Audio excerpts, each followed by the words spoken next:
Of La Penta. This is WICR. Good afternoon, Iona College. We're back live. We missed you guys last week. We had a scheduling conflict, but we promised you guys we'd be back this week. So we got a lot to cover today, and we'll get you all covered with all of our sports. VG Sports Hub. I'm the host, Vinny the Donna Sports. To my left, I got Gio the G-Shocker. He says hello to everybody. We're gonna get you covered. We're gonna dive right in actually right now. We have last night. We're gonna go over the Monday Night Football game between the Pittsburgh Steelers and the Houston Texans. Pitt was home in this game and they ended up winning 30-23. This happened to be their 16th straight win at home on Monday night, so it was a nice game for them. Big Ben, he threw for 2 touchdowns, 23 of 33, and 265 yards. The main thing in this game, basically, that stood out to me was just they had a 73-second stretch late in the first half, and it moved the Steelers that were down 10 at the time. They were down 10-0, and it brought them up to a 11-point lead.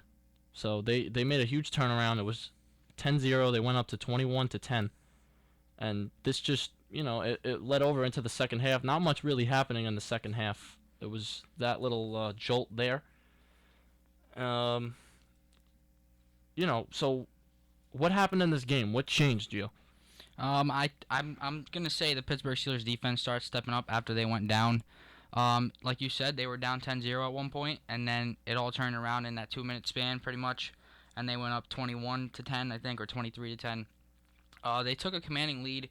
If you look at the stats, like overall, Big Ben and Ryan Fitzpatrick, both them together, they didn't really have, the numbers that point one out more than the other. I mean, Big Ben didn't throw a pick, I believe, but Fitzpatrick did. But their numbers were pretty similar. Both threw for almost 265 yards. Big Ben had 265, and Ryan Fitzpatrick had 262. They both had 2 touchdowns. Only Fitzpatrick threw a pick. The only difference is here that we had a wide receiver, Antonio Brown, their number 1 receiver, actually throw a touchdown in this game. He caught 9 receptions for 90 yards, but he also threw a touchdown in that span where Pittsburgh made a big comeback. He threw a touchdown himself. So that's pretty much the biggest thing that went on. Arian Foster had a good rushing game. He went for 102.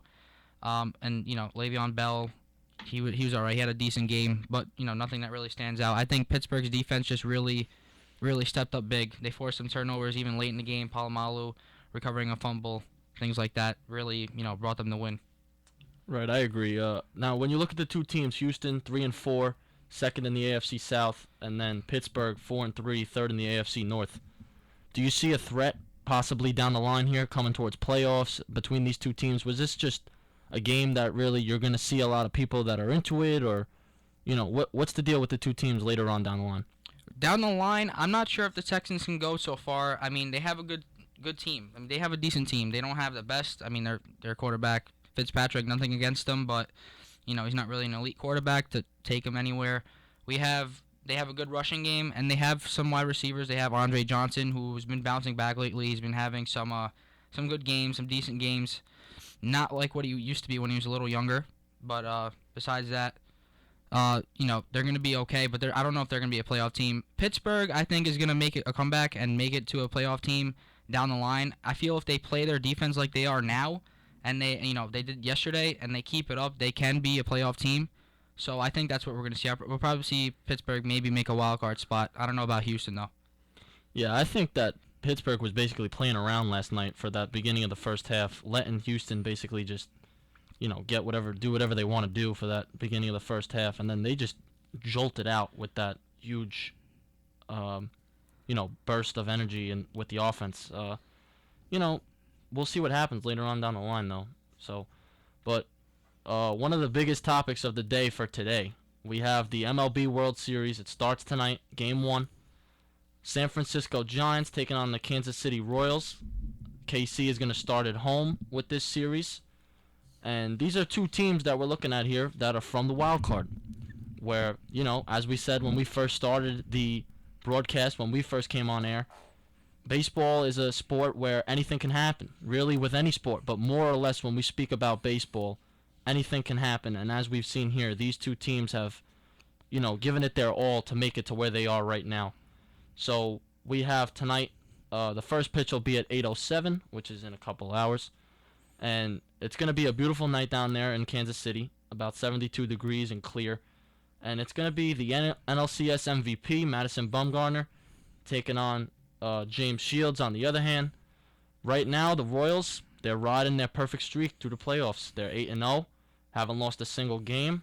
And they're actually, a big stat here, they've won, if you really want to go into it, 11 games straight in the playoffs, dating back to their playoff appearance back in 1985. So, something to keep in mind there. We got 2 great pitchers on the mound tonight.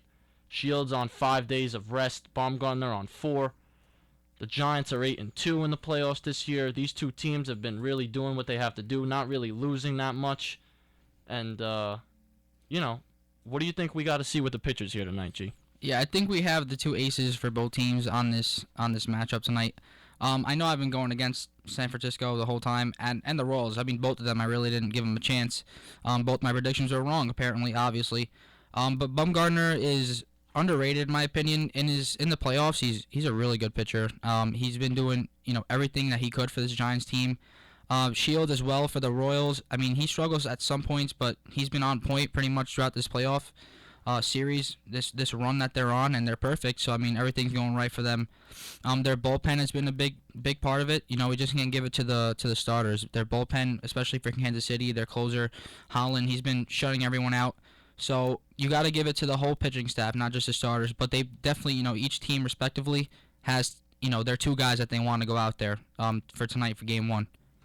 Right, absolutely, I agree. And the main thing that's going to stand out to me here tonight, I don't know if it stands out to much other people, but this break that they've had these past couple days, as I said before, Shields is on a 5 days worth of rest, which is, normal, but it's postseason now. They've been getting ready for what they had to do earlier and sooner. And Bumgarner on 4 days rest. We've seen in the past, things like this actually, mess up teams in a kind of way, where we've had the Triple Crown winner Miguel Cabrera and Detroit, who had nearly a week off in 2012, and the Tigers as a complete team hit only 159 and totaled in 6 runs, and they got swept by the Giants in the World Series that year. That was the last year that they won the World Series for the Giants. So, and then another stat that we have is with Troy Tulowitzki and the Colorado Rockies, they rushed into the 2007 World Series, waited a week also, and then they got outscored 29-10, and then Boston swept them. So, another one, Maglio Ordonez and the Tigers, they looked powerful again in the playoffs, but fell apart a week later, and they only hit 199 in a 5-game loss to St. Louis. So all these things here and all these days off, these players they're adjusted to, they're ready to play in the playoffs whenever they're called for. But I feel that with this break, it could bring a bit of a problem to the players. What do you feel? Yeah, I don't want to just reiterate everything you're saying, but it is a huge difference. You're taking down the momentum for both teams. I think the Giants played last. Obviously, they clinched a spot last. They clinched it right after the Royals, but both teams having time off, it does throw them out of the swing of things. You have to look at other elements. Tonight you can't really complain with weather and things like that. The past few days have been getting a little colder, but I mean, pitchers, they're going to have to get used to it, and so are the people in the lineups. They're going to have to just come off this rest and try to get back into the swing of things. They could get too relaxed. That's what breaks also do. They relax teams too much maybe, and they feel too comfortable, and then they end up, screwing it up because they're just so calm. You have to be a little intense in this situation. You're going into a World Series. You can't be completely calm. That you have to be ready for it. So the break, it can take a lot of momentum out of the way, and that's what I think is the biggest part of it. Right. Both teams have held practices all week. They've been studying video and checking out scouting reports, but, it's nothing compared or nothing can duplicate to playing the real game. This is the World Series, the biggest stage of them all in MLB. So we'll see what happens there with everything. We also have 2 different approaches from the pitchers tonight. They're coming in 2 different approaches to this game, where we have Shields, this being his first start since October 10th when he was in the AL Championship Series against Baltimore. He pitched in that opening game. And, his quote coming into this game based on the, the time off and everything that we're talking about here, he says, I think this late in the year, almost too much to throwing is too much. So, he's basically saying, and then he goes on to also say, so I've just kind of rested my body up for tomorrow.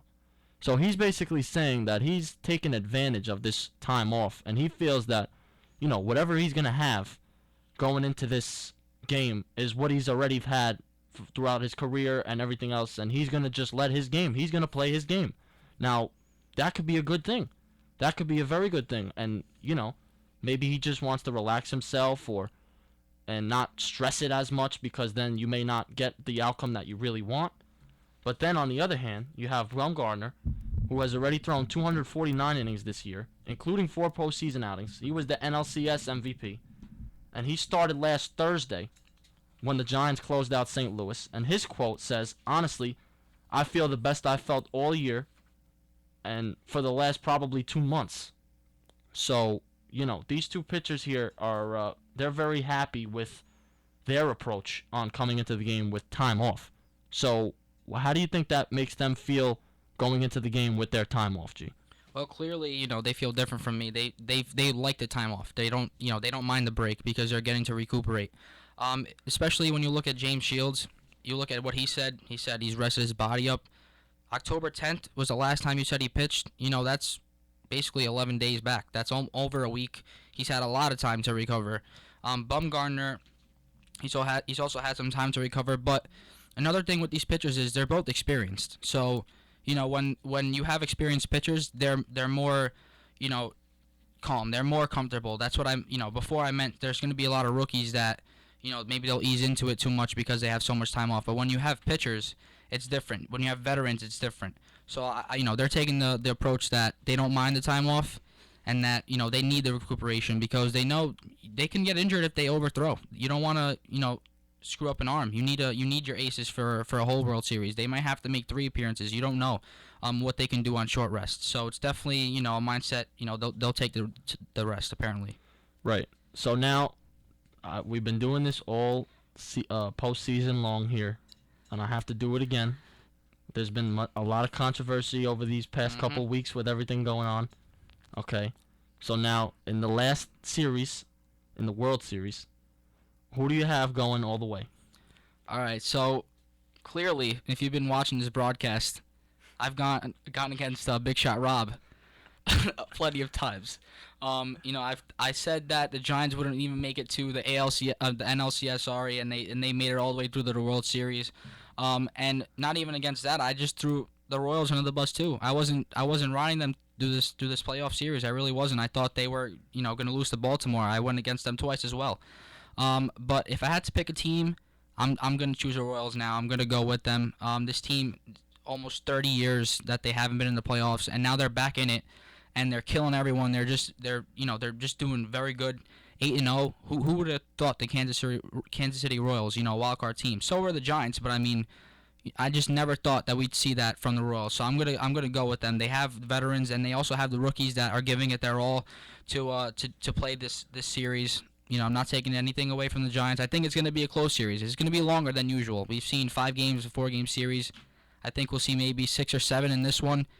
But I'll take the Royals. So what do you think? Right. So after that wild card game, once I seen, the Royals beat the Athletics, correct? Yeah, it was the Athletics. I believe so. Yeah. So once I seen them beat Josh Beckett and the Athletics, I've been riding them the whole way down. I got a good friend of mine, Frankie. He's probably listening to this broadcast now. Also, he's a religious listener. We've been riding this team out, and I'm gonna let them keep going, and hopefully they can do what they have to do and win this series. It'll be a tough one, but they're starting off home. The young kids got it at home. They got all their momentum, as you said before. Yep. So we'll see what happens. It'll be interesting. I mean, hopefully they do win, because if they don't, I might have to retire from the show and just let you be on your own. Big Shot Rob might, have some words for me if we get this wrong. We don't know how Big Shot Rob does it all the time, but he's been slowly but surely making his way just with spot these picks. on. I don't know how he does it. Exactly. So that'll do it for the MLB, and What do we have before that? That'll do it for the MLB and the Monday Night Football. Sorry, guys.